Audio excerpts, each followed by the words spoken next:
of the Ole Miss Rebels, head coach Mike Bianco, and student athletes Hunter Elliott and Will Furness. Coach, we'll begin with an opening statement from you. First, congratulations to Troy and, Skylar Mead. What an amazing job they've done. They played so well today and competed so hard. On the other side, obviously, it always hurts to finish. And to finish the season, our reporters have heard me say it because, everybody loses their last game except for the team that wins the national championship. But and so when you lose, it stinks, and man, it stings because you don't expect it to happen. With that being said, if you're going to lose, this is the best place to lose at. And, right now, I'm sure it doesn't feel that way to our team. But my hope is as the days pass and the weeks pass, they realize what a tremendous year they had. To the seniors, just unbelievable, to be here 4 years ago to win a national championship, and then have some tough times, fight through and 2 tough years of injuries and not being good enough. The seniors hung together, and last year we're a national seed and hosted. Got punched in the gut. Weren't able to get out of our own regional, but hung together again.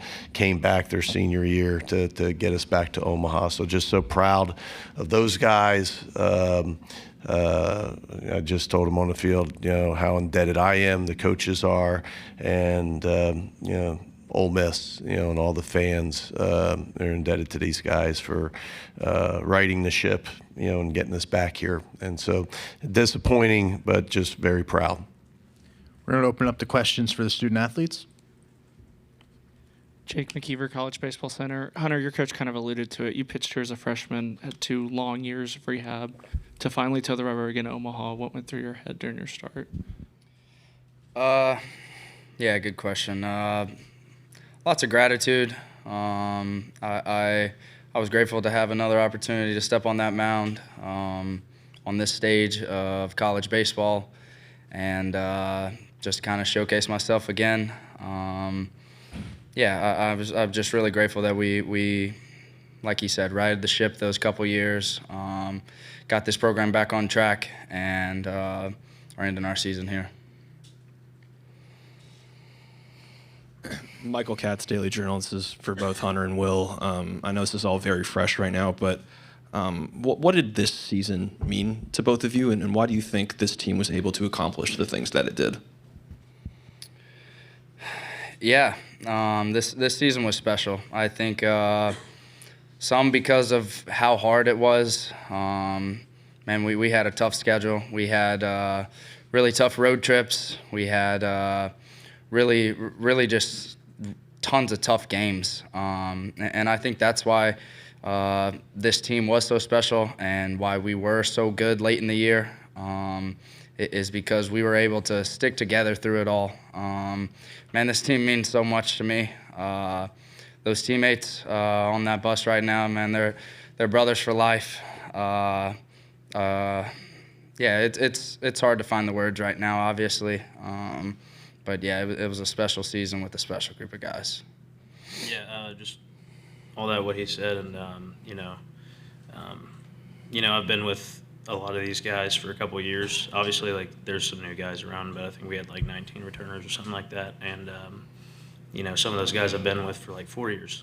So, they mean a lot to me, and they'll be friends for life. And I think it just means the world to not only me, but the rest of the guys, because we work so hard for it, and it just sucks that it ends the way it does. Nina Hadashell, Hottie Toddy News. Hunter, like they said, you've been here before, but this year, how are you different as a player, but also as a person? What kind of growth have you seen while being at Ole Miss? Yeah, as a player, I'm not a ton different. I think I'm better in pretty much every aspect. I think I'm better in a lot of ways on the field, and that's just all the credit in the world to our coaching staff, our strength coach, John Carello, everything like that.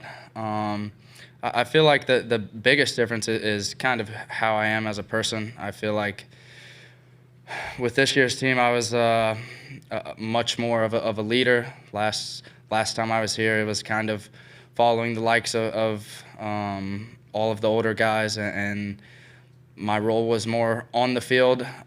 This year, I felt like it was a lot off the field. We had a lot of really good young guys this year, a lot of guys that weren't as experienced, and I feel like that's where my role was a lot this year. And take one more for the student athletes. Hey, Hunter, Sam Hutchins with the Clarion Ledger. Just real quick on the game. Did you get an explanation on the balk? Is that something you were surprised about, and was that a momentum shift at all? No explanation on it. Surprised maybe a little, but it is what it is. I needed to make the next pitch, and I didn't get off the field there. The balk doesn't kill you if you don't give up the base hit right after it, so it is what it is. Hunter, Will, we appreciate your time. Thank you.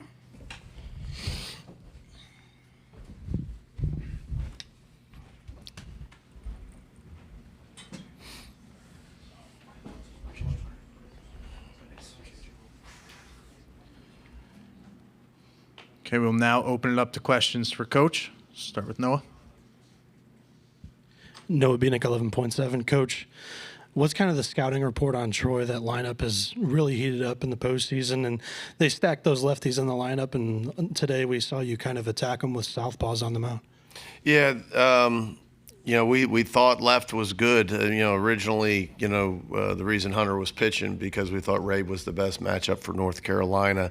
But as we delved into it, we felt that he would be a good match, and he did. He pitched great.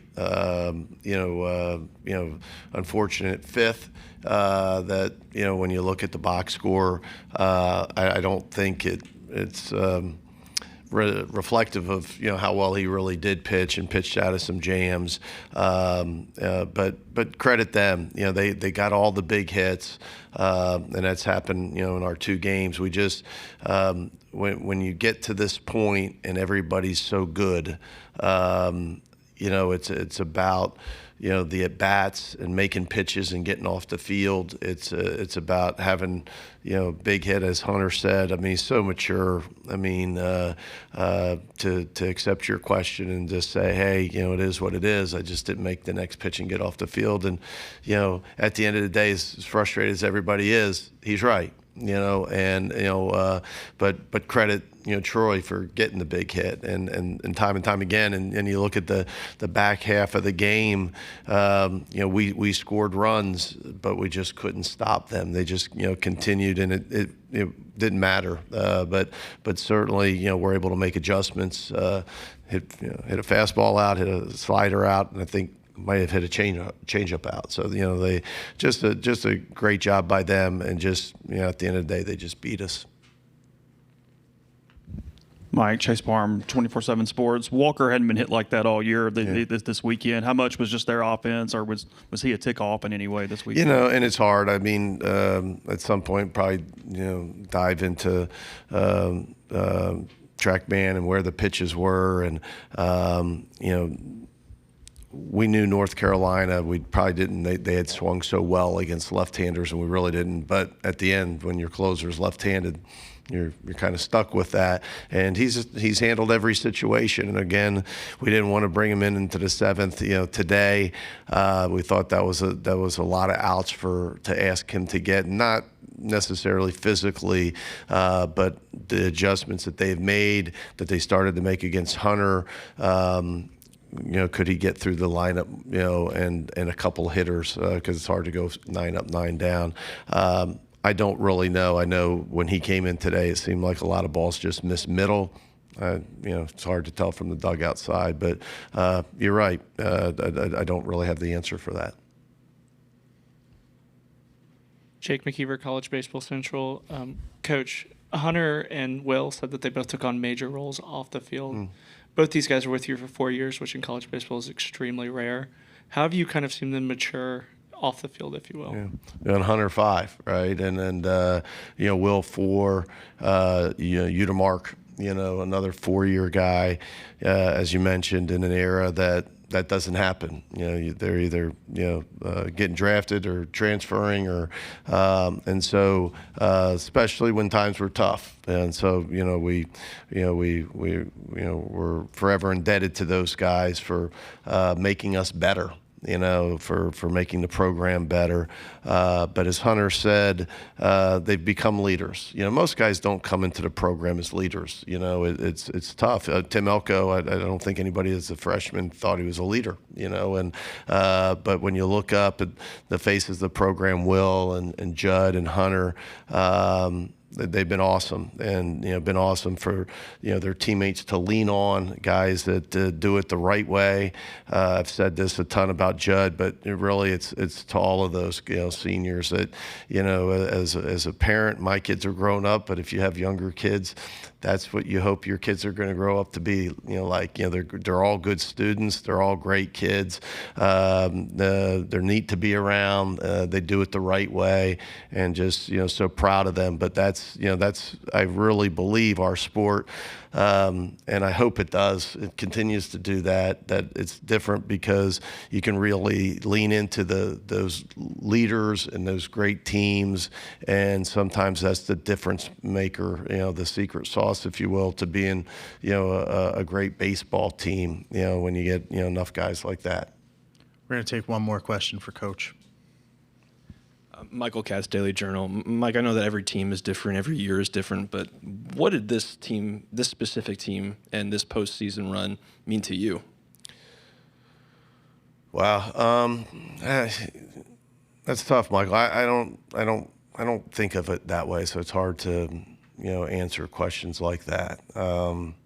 It's maybe in another week or two we can revisit that question, because it's not about me. I've said it many times. It's my 26th year here.